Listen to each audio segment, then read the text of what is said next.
Okay.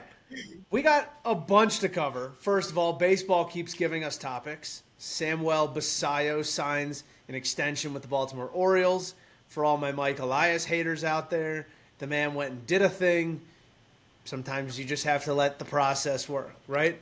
As Brad Pitt's character says in Moneyball, it's a process. It's a process. It's a process. We got to get there. A lot happening in baseball besides that. We right after we got off last week, Victor Robles went crazy. I believe officially a 10-game suspension, which has to be served at the major league level. We can talk about some of the uniqueness around that. I want to get into the playoff hunt. We're getting close to September now, the last full month of the season. I want to get into who's actually in the hunt, who looks like they're in the hunt, but more than likely is just kind of floundering. And then, obviously, we have our fastest 90 seconds in Major League Baseball, which we'll cap tonight off with. And I'll try and see if we can get under 90 seconds. Jackson will time me. But obviously, we pull it back and we start with, I don't hate starting with the Victor Robles topic, just from the sense of, it ties in nicely with I don't know if you guys saw this, Taylor Saucedo posted something on Twitter as well. He's a reliever, left-handed reliever for the Mariners. We have to be better as a collective fan base and community at interacting with players that play at the professional level of any sport. We'll start with Taylor Saucedo. And again, I don't know if you guys saw this, but basically some of the messages he was getting in his DMs were absurd. Guys just basically coming for him, for his girlfriend, for his family. Whether it's because you lose a bet, whether it's because it's your favorite team and you wish they had won, absolutely none of it gives you the right to go after a Major League Baseball player or any professional athlete thinking that they're not a human being. The difference here is they don't get to hide behind a screen when they do their job. They have to do it out in front of you. And sometimes it doesn't go great because that's part of doing a job. You get to hide behind a screen and say nonsense to them. It's not okay. Well, on the flip side, you have guys like Victor Robles who do something so outwardly insane that you immediately take the stance of like, what's wrong with this guy? Like, what is he thinking? He's crazy. And then you see his apology and you start to understand as a human being, there's a lot to unpack there. So I'm curious, obviously I know your guys' thoughts on the whole aspect of going after players, but I'm curious your guys' thoughts and kind of how you unpack the Victor Robles situation over the 48 hours that it occurred. And then I want to talk about the suspension a little bit because it's unique, but I'll also want to talk about whether or not we think it's fair. So either one of you can start, but weird situation altogether. Listen, as a guy who got to watch Robles play for a very long time in DC, I think one of the big things is Robles has been through a lot to get to this point. And I think it's something that a lot of people don't recognize, right? If you really go look and you read into it, his time in DC was not necessarily a positive time for him. He came up as the number one prospect in a year that Juan Soto really ended up outshining everybody. That's not a detriment to Victor Robles, but there's a lot of talk about the fact that Victor and Davey did not get along. He really struggled with that relationship. It put a lot of pressure on him. And it felt like when he left DC, he was getting this new opportunity. Injuries happen, life happens. I think it goes back to what you said, which is we're so quick to judge the situation of athletes because everything in their life is put into the limelight, no matter what sport they play, no matter what they do. Listen, everything comes with some level of an excuse. Let's be clear. Sure. I'm not sitting here saying that, something happening to your family is the right excuse to be pissed off. You got hit 5 times in 15 at-bats, and then you're going to throw your bat at the pitcher. Listen, that's not an acceptable response, no matter who you are. But the ability to give somebody grace and at least the opportunity to tell us what happened and then judge them after is something that I think is very lost upon our society to begin with. Yes. It's not – this guy didn't walk in and kill somebody. He threw a bat at a pitcher and it didn't hit anybody. Like, this is not – something where we can't give a little bit of grace. Again, I have an affinity for Victor, so I sit in a different space, I think, than a lot of people. Yeah. Yeah, for me, I thought the same thing. Robles was a top prospect. You can only imagine the frustration going on. He doesn't want to be playing in the minor leagues right now. He doesn't want to be getting hit by pitches. it's not an excuse for him for what he did because it obviously wasn't cool or good. But at the same time, like it's his livelihood, it's his sport, and like with being the expectations on him when he came up, I can only imagine the frustration going on in his head through everything the past couple of years, and especially new team being in the minor leagues, rehabbing the injury. I mean, it's probably not easy Yep. on him. And we're talking about a guy who looked like he really revitalized his career last year when he got a new opportunity in Right. Seattle, right? The injury has derailed the best thing that he had going at the major league level. Then come back from an injury and getting hit 5 times in 15 at bats, yeah, that's going to spark a little bit because he already left Major League Baseball feeling like he was finally there. Right. So this is just compounding interest. Now, No other way to put it. the way I generally like to attack the situation, because I was raised in a household where the first thing when someone does something is to not judge but think about what it must be that they're going through that's leading to their response. And I think, especially for guys in that situation, it's hard to think there's anything wrong in a professional baseball player's life. But on the flip side, the way I always like to explain it, and I explain it this way with people who deal with like mental illness or who deal with, disabilities, whatever, a lot of times this isn't an excuse, it's context, right? Understanding that these things exist absolutely allows me to give more grace and understand why I'm giving grace and have empathy. It's not an excuse to continuously do something. And what I would say for Victor Robles is like, this is somewhat of an isolated incident. So when he comes out and apologizes and shares the context around this incident, I don't look at it as him making excuses. I look at it as him providing context so we can understand where he's coming from. Now, take that into now he's been given a 10-game suspension that has to be served at the major league level after he's done with his rehab assignment. And on top of that, if I understood correctly, may lead the Mariners to having to play as 25 with a 25-man roster instead of a 26-man roster because there's different rules for on-field suspensions.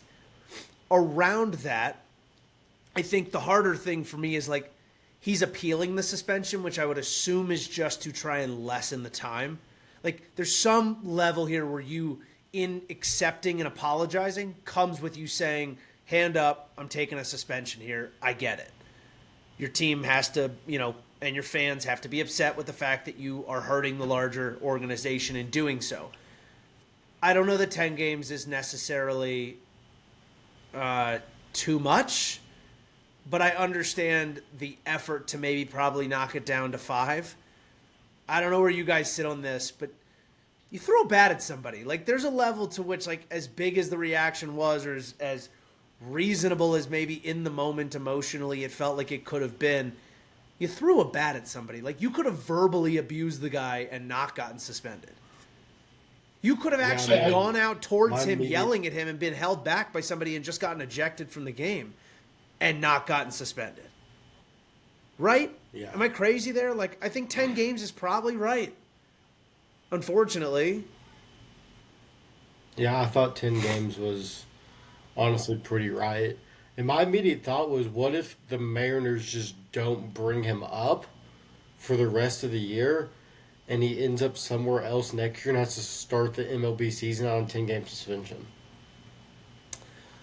I don't think another team would. I think another team would be happy to take that risk. Like missing the first 10 games of a 162-game season isn't going to make a difference. Missing 10 games and cutting a roster size as you go. Now, here's the flip side. Once we get into September, rosters expand. So it might be the perfect time for him to serve it, even if they're going to lose a man on the roster because you just cut back to one. Or you cut back by one guy and you're still 27. So there's some level at which it's not that big of a deal. I think the perspective here is pretty simple. They have to be relatively harsh on this, whether people like it or not, because he threw a bat. Right? I think that's like let's talk about like for the MLB, this is a deterrent to people feeling like this is correct, right? My example would be this. They hammered in the NFL a couple years back Myles Garrett for swinging a helmet, regardless of what got said, regardless of what happened, because they can't have players feeling like, oh, I swing a helmet, it's only a 1-game suspension. I'm knocking this dude's ass out because of that, right? Because I don't care that it's one game. You have to make this hurt in some way, shape, or form in order to be a deterrent. And I think that's what the MLB did here. I'm not saying I love it because I don't think it was meant this way, but it still happened. You still did it, and you still got to serve the suspension. I will say, for as good as the MLBPA is, I think the MLB is one of the more punitive leagues across the four when it comes to everything and anything. Like, it's very punitive until proven not guilty in a lot of situations, which I don't disagree with, right? Like, you Yes. should be held to a higher standard when you're getting paid millions of dollars to do the thing you're doing. Agreed. I feel like they do better than most. I mean, I feel like the NFL is a big slap on the wrist, move on with your life type of league, but I'll Unless you keep smoke my weed. mouth shut on that. Stay off the weed. Josh Gordon.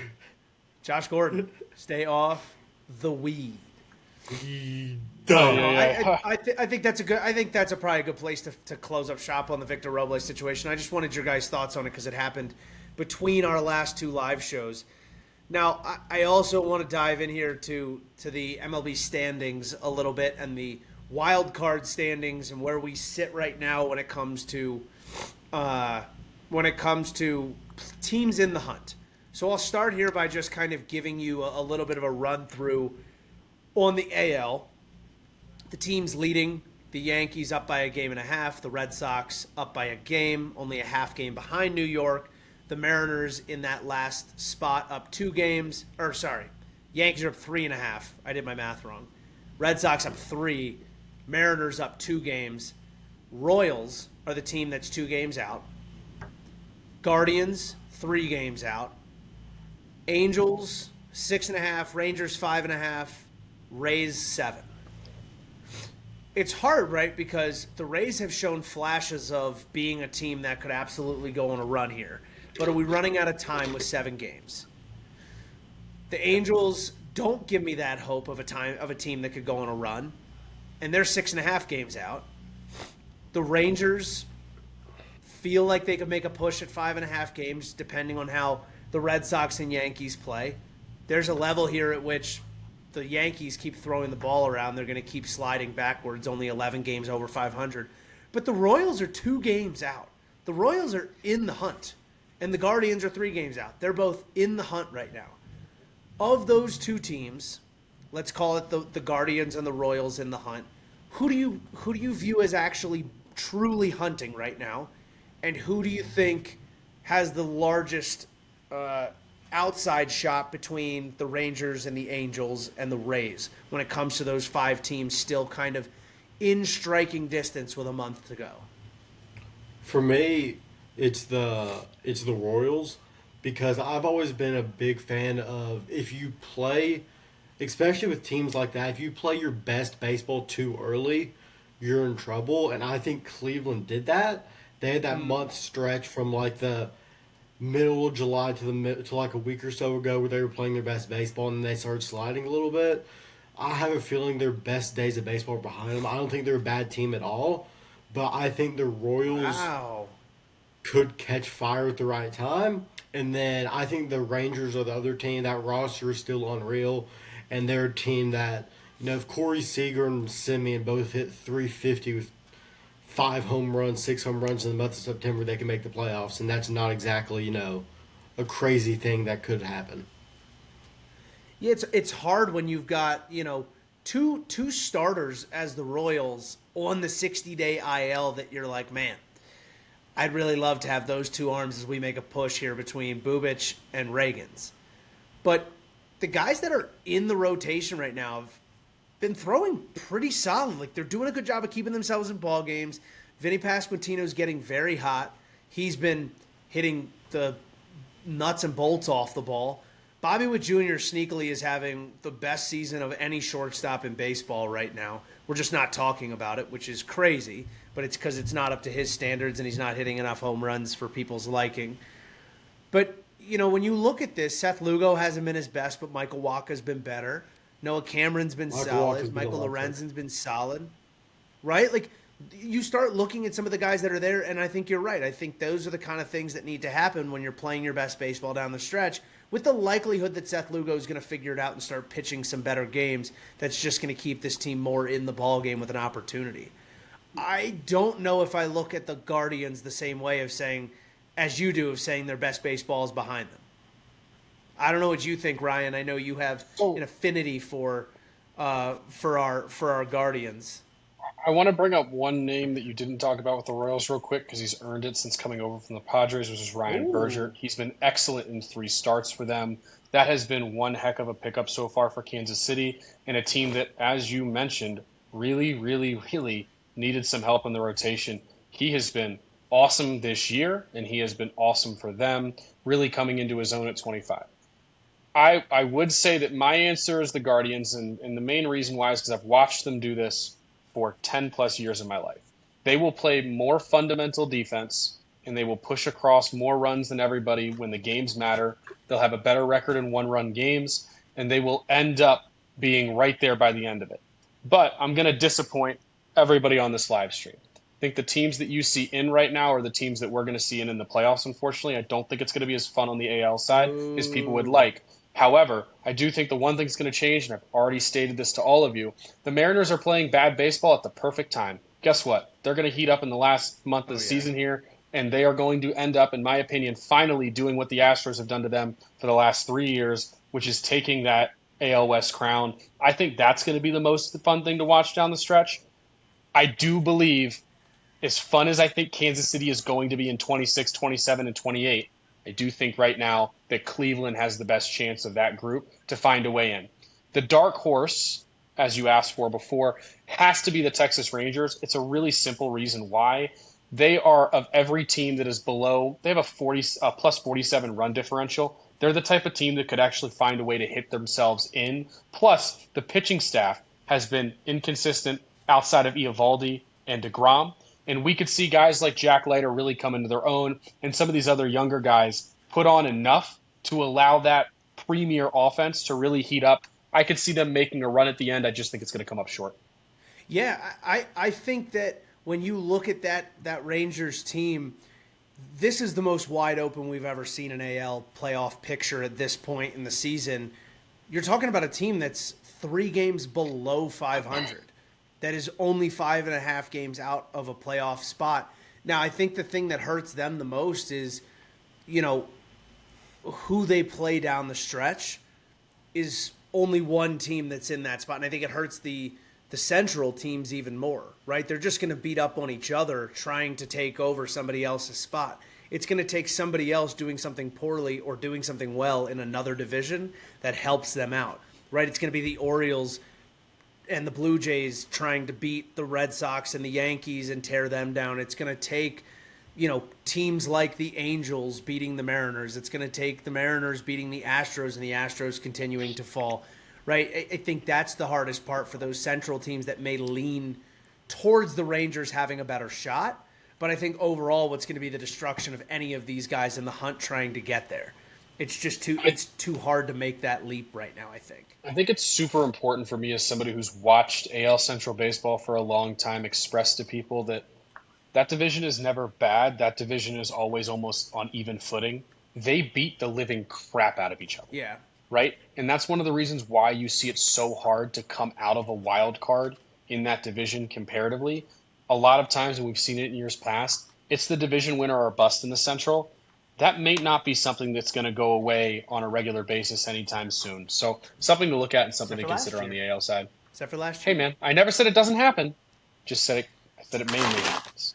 I love watching Guardians baseball in the postseason too. Like, that town just is so electric. And I don't say this as a knock to any other team, right? I totally understand the reason why the Rays don't fill out or hadn't filled out the Trop when it came to the postseason. Like, if you know anything about that area geographically, trying to get to St. Pete from Tampa over the bridge in the you could do middle of the day when everyone's working and nobody can go because everyone's working, or you can do it in the evening when people are done working and they're not getting over the bridge other than sitting in traffic for an hour and a half.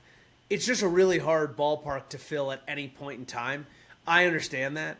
I think on the flip side, the Guardians is a much easier ballpark for people to get to in downtown Cleveland, and it shows out, and it's so much fun to watch in the postseason. So I would not hate to see that. But, I mean, you look at the teams that are in there right now, the Mariners, the Red Sox, and the Yankees, from a wild card perspective, would be an absolutely electric environment. And I think, I'm going to be honest with you here, I think the Astros are a very good ball club. If the Astros don't make the playoffs, like if they just go on a big slide and somebody else pulls up into one of those spots when the Astros eventually, or the Mariners eventually take over that spot, I don't think it'd be the worst thing for baseball. I think there's a little bit of playoff fatigue there. They've had so many playoff games for so long. I don't think it's the same atmosphere that it once was. And that's okay. That happens in sports. Tell you what, all I know is that DeLongchamp just closed his laptop and cursed you out, and I don't blame him. Listen, man, nobody in sport wants to see dominance unless it's their own team. But I don't harbor the same anger towards the Astros that most people do, and he knows that. How about we move to the NL side then, huh? Yeah, maybe. All right, let's move to the NL side. Cubs are 6 games up, leading the wild card. Padres are 5 games up in their spot in the wild card, but the Mets only hold a half game lead to that third wild card spot, and it's anybody's guess who takes it. So, at the beginning of the year, these were the teams that we talked about needing to be basically, fighting for one of the 6 spots that are outside of those 6 spots that currently exist. We talked about the Diamondbacks, we talked about the Giants, and we talked about the Braves. The Braves are not making it. They're 9 games out. They could play their best baseball for an entire month of September. The likelihood is somebody else a little bit higher in that hunt, because you're only fighting for one spot, is going to hold them off. They're out. The Marlins, 7 games under 500, 7 games out of the wild card. If we're going to give them the same due diligence that we gave the Rays, call them in the hunt. The Giants, 6 games behind 500, 6.5 out of the wild card. And then the Diamondbacks, 5.5, Cardinals, 4. And then the Reds, that team that is a half game back. I think we all agree there's really only one team that we think is going to make the push and has a chance to take down the Mets right now. Jackson, I hate to tell you this, I'm not talking about the Cardinals. I'm talking about the Reds. I agree. I was about to rant on the Cardinals. But I will say this. The Cardinals have a lot of firepower in their lineup. If they can start to not throw Miles Mikolas and give up a loss every 5th day, you could actually make a push being 4 games back with a full month to play. Hold on, Jackson. I need to interrupt you. And I need to interrupt you because, we had this one show right after the deadline where I was asked to make a bold prediction about what was going to happen. And it was the fact that the NL Central was going to have 3 teams in the playoffs. Feeling pretty good right now, guys. Feeling pretty freaking good about that prediction.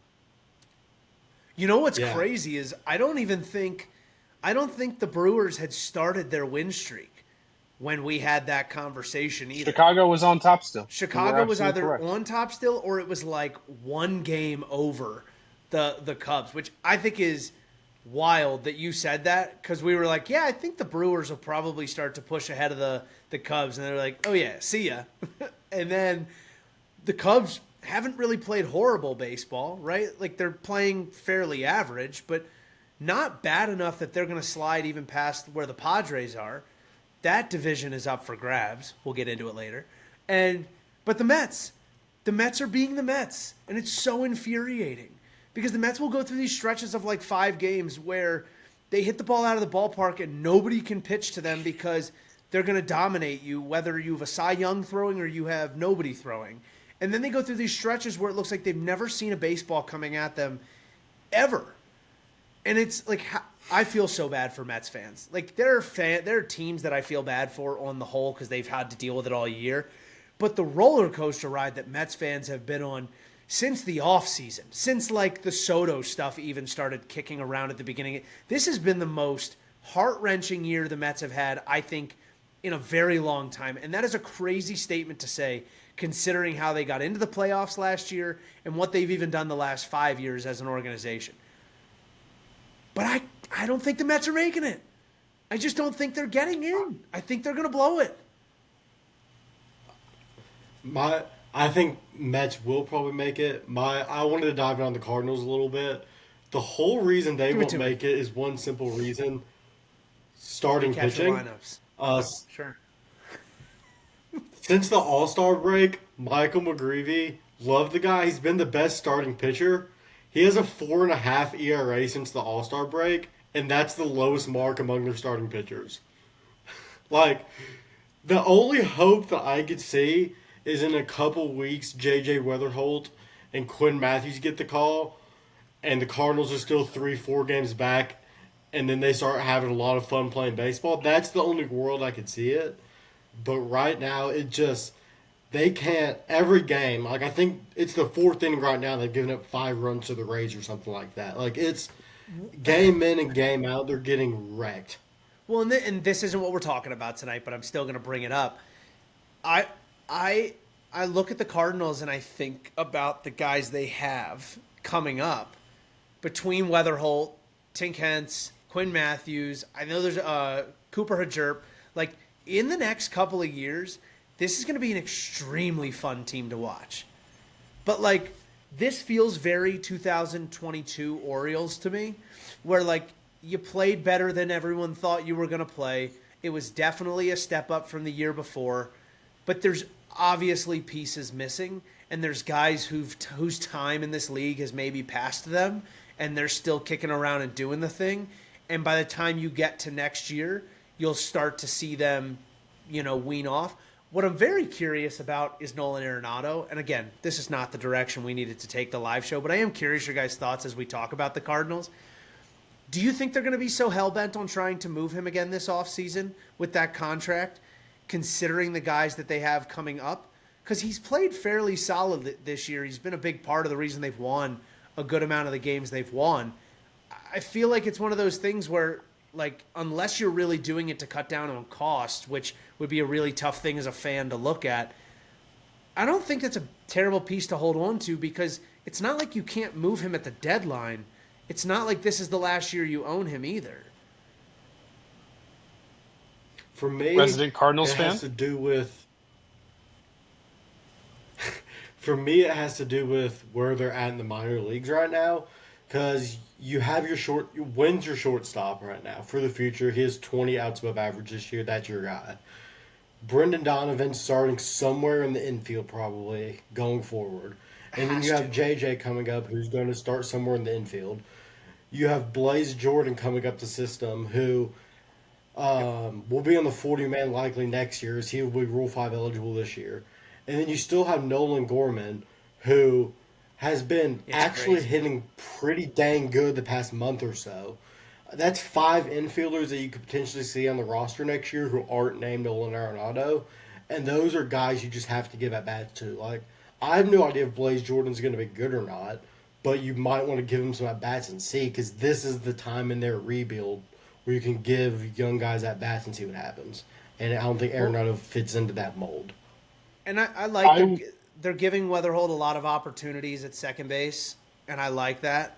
He's obviously been very heavy on the shortstop play, but he's playing a little bit of third base. He's playing a really good amount. I mean, he's got 167 innings at second base this year. He's played all of the positions to a pretty good clip in general. But in 84 total chances at second base, he's got a big fat goose egg on the errors column. So he obviously can do the thing a bit. I think that's going to be the hardest part for them. And this is the transition you have to think about as a GM, is you can't have an infield full of guys that are just now getting their feet wet in the big leagues.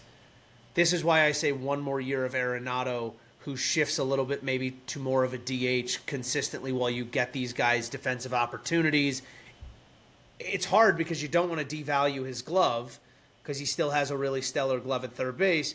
But if that's not your future, maybe you utilize the first half of the year where you let guys slowly move into those roles in the big leagues, and then show off Arenado's back, because that's what's going to end up getting him traded anyways, and then move on with your life at that point.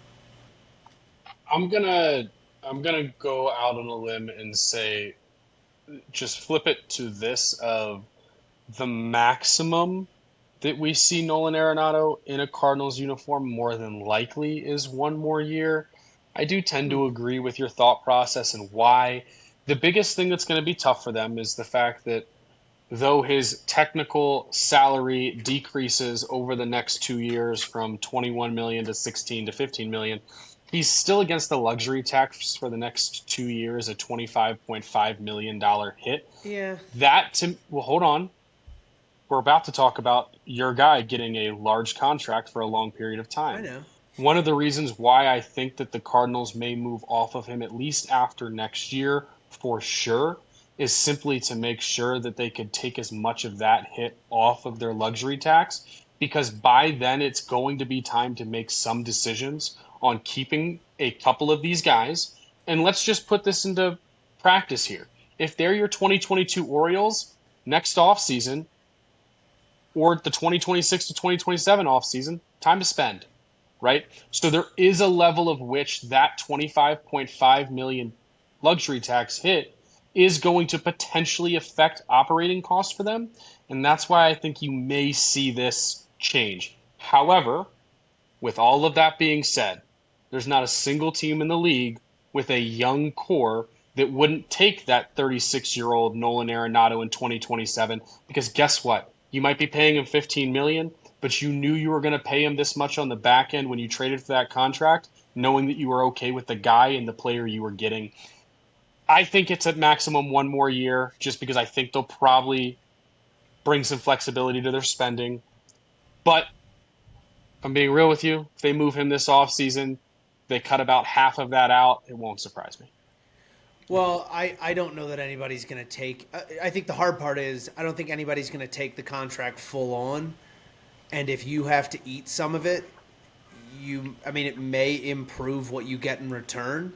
But the reality is, if somebody does eat the whole contract, are you getting that much worthwhile in return for him? And the likelihood is no. Correct. So the move is mainly to get the money off the books. But like my thing with the luxury tax is, you're still so far below it this year and below what it's going to be next year that I'm not necessarily worried about their ability to bump. I mean, you're almost $100 million shy of it. Like you could go give No. 3 different big contracts to guys and still be just fine. I think for me the bigger thing is they had the issue with the TV deal last year, and I don't know. Say this new ESPN thing goes through, maybe the Cardinals get a big insurgence of funds because they're within that group, or they may not be. They'll be partially within a group of a club that could get some money out of it. Like there's levels to whether or not they can afford it. I think the hardest part is like not knowing whether you can. I don't disagree. I think the levels of flexibility, though, Yeah. the reason why I heavily push it is because the level of flexibility when you have this group of players and the fact that it might be hard for you to slot these guys in, plus the fact that you're not going to use the glove of a guy who's been one of the best third basemen in all of I baseball know. since he stepped foot on the field, makes it hard, right? At the same time, the one big thing that you mentioned is if they can keep the DH spot open and available for at-bats in a spot that he may rotate into, you could see them do something like the Nats did this year, which, yes, I recognize the Nationals do not have as good of a record, but where you make decisions middle to later in the year to make sure the at-bats are available at a different point in time, but you keep him within the roster because guess what? Somebody will want Nolan Arenado. You just might have to take on more of the contract than you really wanted to. Yeah. All right, real quick My before whole we move on argument to. Oh, go ahead. Go ahead. My whole argument with keeping the DH open is the catching situation.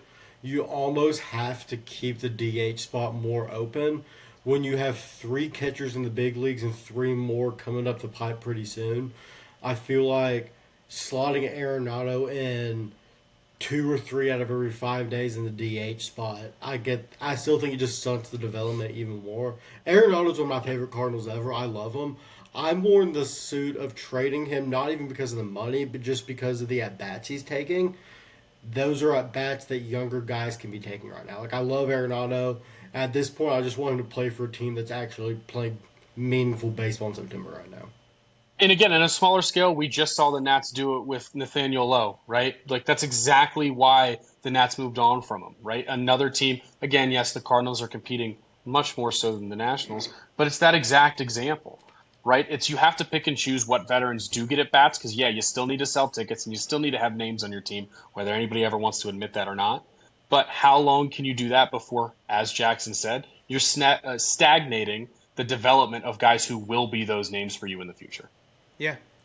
All right, real quick, I want to get your guys' thoughts on who you think the wild card is going to end up being. Right now, I am leaning Cubs, Dodgers, Reds. That's what I'm thinking the wild card is going to be. I think the Padres end up taking the West, the Phillies take the East, and the Brewers take the Central. I said there was going to be 3 NL Central teams, so whatever gets the Reds in. Jackson, I'm who you going got? Cubs, Dodgers, Mets. I think the Mets offense will catch fire in September and stave off the Reds. I like it. As a quick transition now to the Samuel Basayo conversation, Yennier Cano came in a 4-3 game just now with 2 runners on and 2 outs against Christian Walker. Gave up Yeah, a how'd that go? 3-run home run. Take a wild guess what pitch he threw that got hit for a home run.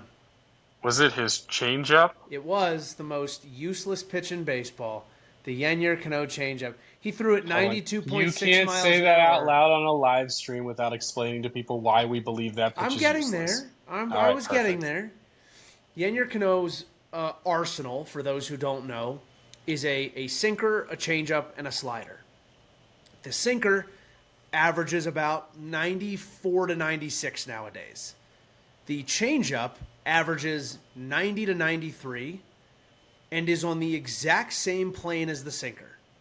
So when guys think it's a sinker and it's a changeup, it A, moves less, and B, speeds their bat up, which just leads to a whole heck of a lot of hard contact.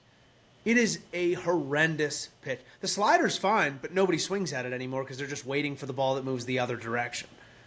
So I think it's about time the Orioles end up moving on from Yennier Cano. That would not shock me at the end of this year, towards the end of this year. But I think he still has options. So I think they can just send him back to AAA, to be quite honest with you. There's just going to be a heavy shift this offseason in his pitch mix usage, and they may try or attempt to add something to his arsenal because he can't keep throwing the changeup. He just can't. Yeah, I can't wait, In Jackson, case for you to people put think we're together. crazy, I was going to say, I can't wait for In you to case put together people the think- thread of the highest WOBAs per pitch for every pitcher, because I am almost positive Yennier Cano's changeup will be the highest WOBA of any I'm other looking at pitcher it. in baseball.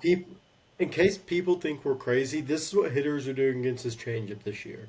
They're hitting 395, slugging 632 with a 449 WOBA, only whiffing 29% of the time, which is not a bad number. But for a changeup, that is atrocious. A changeup's usually a pretty high whiff pitch, and that pitch has just -7 run value on the year. It's a really bad pitch. Especially when the sinker is +6. That is a 13-run difference between the two pitchers. Especially facing a righty like Christian Walker, right? Like, and 2 outs. Like, you could just be a 2-pitch pitcher. Just start your sinker and your slider over the heart of the plate and just let them go opposite directions and sequence them off each other. That's not a crazy, like, he started the at-bat with a changeup in the dirt and then obviously wanted to get it more in the zone because he's behind in the count, and he just left it chest high. I don't care who you are in baseball, like any pitcher in baseball, if you leave a changeup chest high, it's going to get hit hard. But a guy who's got those numbers against the changeup that continues to throw it, I have a hard time understanding, especially when he spent time in AAA. And, like, we saw this before he got sent down. Then he got sent down and he came back up and he kept doing it. And I was like, if you look at the overlay of his sinker and his changeup on Baseball Savant, they could not be more right on top of each other. And, like, for a pitch that does the exact same thing, being right on top of each other is not good. I just really hate the fact that, to me, and we'll move on to the Basayo piece after this statement probably, but, like, this is the type of stuff that somebody's going to lose a job over, and I hate that. It's just the truth. Because The only person you're who right, should lose a you're job right. over it is the guy throwing the ball. Did you just say that in the data age where people tell you how to pitch? Okay, yes, we need to develop That's a my better job. plan. We need to develop a better plan between. If Jackson was that guy, he would have stopped throwing this pitch in spring training. Well, and that's what I don't get, right? Like, if you're Drew French and you're sitting down with Alex Jackson and Adley Rutschman and all, and we're gonna get into, by the way, why the whole Orioles catching situation and everybody's thoughts on what they think is happening in the catching room now that Basayo has signed the extension and why they're wrong. When you look at this situation here with all the catchers they've had come through the room this year, the fact that not one person said, hey, maybe we stop working stuff off the changeup and we start working stuff off the pitches that don't get hit to oblivion. Right? Like he's got a sinker that he throws 50% of the time that's got a 218 batting average against and a 269 slug. We're throwing the changeup to left-handed batters almost the same amount that we're throwing sinkers. My thing I would have said to Cano is if having a changeup and sinker moving similar isn't bad if the changeup's 10 miles an hour less. So my whole argument would have been like we say at a lot of ETSU, if your changeup's too fast, it's the 10% rule. Go 10% less hard than you are on a fastball. It looks the same, but that 10% can make it be 88 instead of 92, and that's a new pitch. Or let's look for something else, right? Let's try and see if you can throw a splitter or from the that side too. instead of throwing a changeup, right? Like let's throw something where you can throw it at 100% or whatever the percentage is you want to throw, but based on the grip and the way it comes out of your hand, it's all automatically going to be 10% slower, right? Like let's do something to try and create a different result than the same thing we keep seeing. That aside, we still want to talk Orioles baseball, but we want to talk about fun things with Orioles baseball. The fact that the Orioles finally signed a long-term contract extension, and they signed Samuel Basayo to a $67 million 8-year extension after 4 games in the big leagues. If anybody has watched what he has done in the minor leagues, he has absolutely dog-walked every level he has played at, absolutely pounds the baseball, backspins it really well, uses the whole field.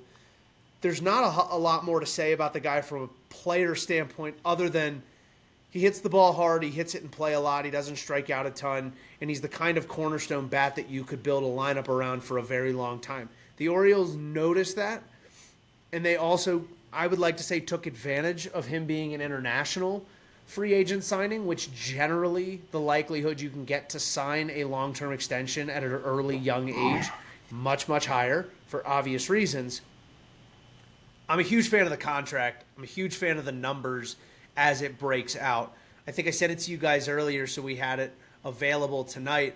But the way it broke out, his first 3 years basically of rookie contract, he's getting paid $1 million. Then his 3 years of arbitration break down to $4 million, $7 million, and $11 million. That's basically around the range of what is to be expected based on the quality of play that he should or could have. I want to say Adley's getting somewhere around that $4 million range right now in his first year of arbitration, and coming into this season, he was around guys his same age and his same time of service, one of the better WAR players and hitters, which is an important stat when it comes to arbitration money. And then his next 2 years and potentially 3 years if the club option gets picked up in the contract, eats away at the 3 years of free agency, potentially 3 years of free agency at $15 million, and then $18 million. If they don't pick up the option, it'll be $7 million, and then tie on top of that another $5 million bonus.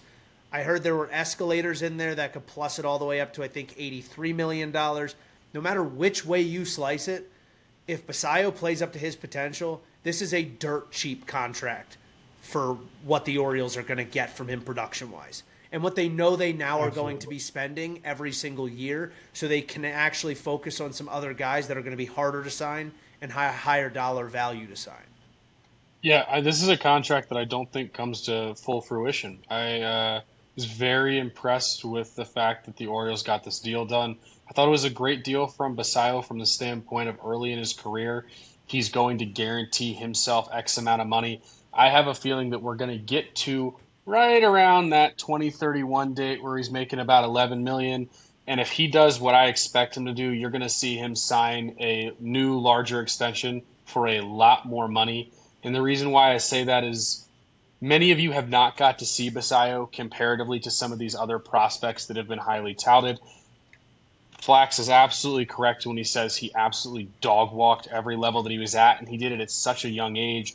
The ABs and the swings that he's already taken on major league pitching have been eerily similar to when we've seen guys like Jordan Alvarez just walk into the league and start swatting baseballs across the field.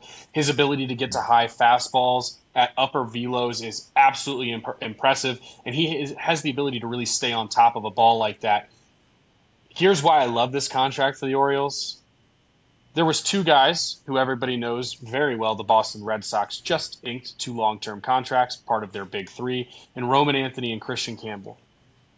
From a talent perspective, though Campbell is an excellent player, Basayo is closer to Roman Anthony's ceiling than he is to what I think Christian Campbell's ceiling is, meaning that I believe Basayo's ceiling is between those two, and again, closer to Anthony's. Roman Anthony signed an 8-year, $130 million contract with the Boston Red Sox at a year older than Basayo. The Orioles' ability to ink this in a way that allows them more roster flexibility and the potential to sign some of the other guys is perfect. If they need to come back around and increase the money that Basayo is getting later in this contract in his prime and add more years, it's so unbelievably doable. This is great for everybody involved. Once again, I will always believe in young guys making sure they guarantee them X amount of money and their bag. It's life-changing for them. It's life-changing for their family. But right now, yeah, first time all year I'm going to sit here and say that this is steal. No questions asked. Yeah, the thing I wanted to say on him, only played a couple games so far, but has this average bat speed of 77.6, one of the fastest in the majors. But while doing that, only has an 18% whiff rate so far. We rarely see guys who have a very high bat speed, low whiff rate. Again, very small sample size. This could change a week from now. But the fact that he's coming up, swinging as hard as he is, trying to do damage, but is still not swinging and missing a whole lot is just a very mature sign from a hitter of his age. Yeah, I think one of the things that being an Orioles fan, I've seen him now hit for a couple of years and watching the process and the way he takes at bats, he never looks uncomfortable or he never looks like situations speed up on him, right? He pinch hit in a big situation against the Red Sox late in the game 3 nights ago in a situation that you just generally don't put guys in when they're in your clubhouse after 2 games. And I think the idea for Mancelino was like, the guy's going to put the bat on the ball. We have a man on third, less than 2 outs. We need to get him in. We're facing a tough righty. He puts the bat on the ball, and then he goes and hits a ball that's 6 inches above the ground, far enough out in front of the plate that Connor Wong's got to go out and get the ball and make a play at first base, and it allows a run to score that ended up being the game-winning run. You don't, A, put guys in that situation at that point in their career, and B, you don't see guys when they go down 0-2 quickly in that at-bat take good swings and go after pitches that maybe aren't necessarily hittable, but they want to control the situation. You tend to see them get backed up by backdoor curveballs in that situation. You tend to see them get overmatched on fastballs out of the zone. You tend to see them take a lot of really bad at-bats, really bad swings. He just doesn't do that a lot. I want to talk real quick about the Orioles catching room because I saw a lot of conversation. I saw Harold Reynolds talked about this on MLB Network, and I love Harold Reynolds. I love a lot of what he says. 2 things really stuck out to me in his conversation about Samuel Basayo. First of all, he made a comment that he didn't know about the guy. I don't understand that. He's been a top 10 prospect for like the last 2 years. Pay attention. The bigger thing to me is that it immediately signaled to him that Adley Rutschman's time in Baltimore would be nearing an end. I want people to understand that the Orioles still have control over Adley Rutschman for 2 more seasons. You don't have to send him anywhere. You can pay him relatively fine market price in arbitration for the next 2 years and feel good about doing it. You don't have to take him to arbitration. He's a good player, like switch hitter. When he's in the lineup and he's healthy, great. The Orioles have used 1, 2, 3, 4, 5, 6, 7 different catchers this year. Caden Bodine is not catching on a big league roster next year. Ike Irish is not catching on a big league roster next year. Thinking that drafting, if ever, for Ike Irish, thinking that drafting those two guys was any indication of their future plans for Adley Rutschman makes no sense. Thinking that Adley Rutschman is not going to be the Orioles catcher next year, catcher number 1 next year, is not paying attention to what type of defensive catcher he actually is and was this year. His defensive metrics as a catcher, exponentially better than they were the 2 years before. He is getting better and growing at that position in this league. The Orioles are not looking to move away from him anytime soon. The other catchers that are in this realm that you could say, oh, but one of those guys, Gary Sanchez, Alex Jackson, Maverick Handley, by the way, drafted out of Stanford the same year as Adley Rutschman. So the Orioles do that a lot. Jacob Stallings, Chadwick Trump, and now Samuel Basayo. Basayo is a very solid catcher. Basayo is by no means an elite defensive catcher. He is an elite arm behind the plate, but his receiving still has work to do. His blocking still has work to do. The likelihood that you could see a 2-catcher lineup very consistently for the Orioles next year, as long as they're both healthy, is the most realistic standpoint because they can DH. I wouldn't be shocked to see them hold on to 3 catchers all year long, just for the standpoint of having a good defensive backup to give both of them days off, but have really good bats in the lineup and ones that can play first base, which Basayo did a bunch in the minor leagues in preparation for more than likely platooning here and there with a guy like Kobe Mayo, depending on how they both hit against their, weaker side. All this to say, Adley Rutschman is not going anywhere. I just want people to understand that. Like, we're not talking about a throwaway catcher here. And for teams that want to say, like, oh, we should go talk to the Orioles about Adley Rutschman, the Orioles are always willing to listen. We've seen this before. But the price is going to be higher than you think it should be for a guy like Adley Rutschman. So that's where I stand. I don't know if you guys feel differently or if you look at it differently, but from what I saw the Orioles deal with this year and from what I think is the likelihood long term, that's probably the way things sit with the Orioles catching room. And I don't think Adley Rutschman is in any way, shape, or form thinking otherwise. Yeah, I completely agree. I think the 2 things in baseball you can't have enough of is pitching and catching. Like, you could easily go through 25 pitchers, 30 pitchers or more in a year, and you can easily go through 5 to 10 catchers in a year. And with the universal DH now, with Basayo being able to play first, it's very feasible to see both of those guys playing 4 or even 5 out of every 5 days together in the same lineup.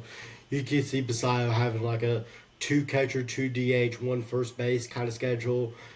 Adley could have a 3-catching, 2 DH type of schedule. Like, it is very easy to see a world where you see both of them in the lineup every day.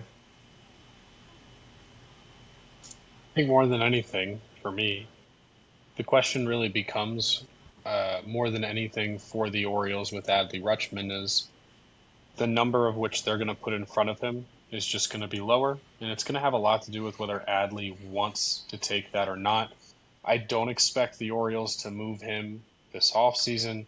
If Adley Rutschman gets moved, the earliest we would see him get moved is the trade deadline of 2026. That's my personal opinion.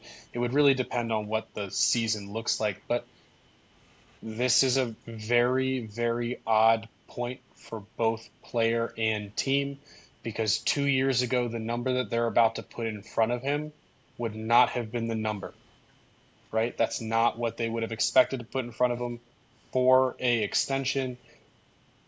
My only question here really becomes is, how do the Orioles expect this to be a regression towards the mean in a positive way, allowing them to put a number in front of Adley that Adley feels is fair for a longer term contract? And if they don't, I don't expect to see him in Orioles uniform, because he is worth too much to just have hang around when you have the level of depth you've created within your minor league organization. You mentioned quite a few different names. You've had Alex Jackson emerge as a very good option from time to time. Absolutely. So to me, their plethora of options at catcher actually puts the pressure on Adley, not the Orioles, to make a decision. So I just want to give some numbers just for people to understand, because a lot of people have this idea that he's been like incredibly bad this year. He had a stretch where he was playing a little bit injured, didn't play well, ended up going on the IL. There's been a stretch here where we were starting to see him get back to his traditional way of hitting, which is a lot of balls in play, not a lot of strikeouts, a lot of walks, not a ton of pop, but a good amount of doubles, not a lot of home runs. And I think, unfortunately, the injury bug is what's been killing him. He just can't stay on the active roster long enough to put a good stretch together. But I think when it's all said and done, like, I don't think this is an Adley Rutschman that's put up is as nearly a bad of a season as everybody is looking at it as. I think the hard part is when you compare it to like Cal Raleigh's season, because obviously they were sitting in a very similar position, the idea is that it just hasn't been good enough. And that's fine. I understand where people come from. I disagree.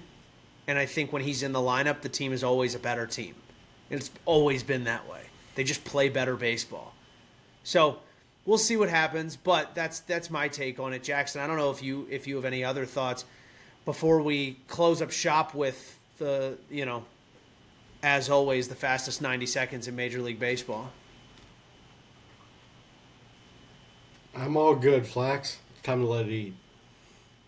Yeah, he's getting that stopwatch ready. Let's go. My only question is whether or not either one of you guys want to do it this week. I'm happy to do it, but I just want to make sure you have to. not taking it away. You're doing it until you get under 90 seconds, and then maybe I'll try. That ain't happening. I like to talk too much. Don't worry, Flax. I knew the answer to that already. What division do you guys want to start in this week? Oh, you've done AL first. Let's go NL. Let's go NL and down against the way you normally look at it. Okay. Because I know how it is. If you say so. Let's get it done. I'm going. You're going? We're in? Well, you give me a countdown. Give me a countdown. Ready? 3, 2, 1. Go. You guys know what time it is. It's time for the fastest 90 seconds in Major League Baseball. We're going to start in the NL this week. The NL West, the Dodgers, Padres in a big series this weekend, facing off to try and take over ownership of the NL West. Diamondbacks, Giants, Rockies continuing to fall into the NL Central. The Brewers continue to expand their lead, even with the Cubs taking 2 of 4 games from them earlier this week. Cincinnati Reds making a push, only a half game out of the wild card. Into the NL East now. The Phillies still leading the division by 7 games. The Mets continue to slide 4-6 in their last 10. Into the AL West, the Mariners continue to creep. The Astros not playing good baseball, but the only team playing worse than them is the Mariners. Not helping themselves. Rangers 5.5 games out of the wild card. AL Central, Tigers continue to stretch their lead after the Guardians played really good baseball. Royals now in second place in that division, 9.5 games back. The Detroit Tigers, 76 wins on the year, the most in the American League. And into the AL East, where the Toronto Blue Jays still own a 4.5 game lead on the Yankees. Yankees, Red Sox jockeying for that first wild card spot. Rays and Orioles starting to fall out, looking like their seasons are going to be over sooner than they want them to be. And that is it, folks. The fastest 90 seconds in Major League Baseball. How we do, Jackson? 89 seconds. Come on! Come on! Let's go! Can you believe it? Damn! Now I have to do it next week. Shit! You might have to. That's all. You might have to. Hats off. Yeah, he's right. All right. Thank you. Now I gotta do it. Darn. Bad Folks, bet for me to make. We say this all the time, but please, if you have not yet, go check out our podcast on Apple, Spotify, YouTube. We had a great episode this past week. We talked about the Miami Marlins and what Peter Bendix has done to basically remove them from the grave and get things heading in the right direction for the long term. Also, this coming Tuesday, we have an unbelievably great guest. Go check out the tweet. Give us some guesses who you think it is. Two-time All-Star. Guy received Cy Young votes a couple of times. 2008 World Series champion. Unbelievable guy. Exciting interview. A lot of fun. Very, very enjoyable one for you guys to listen to coming up. For us here tonight, that's going to be it. Everybody have a great Friday night. Happy weekend!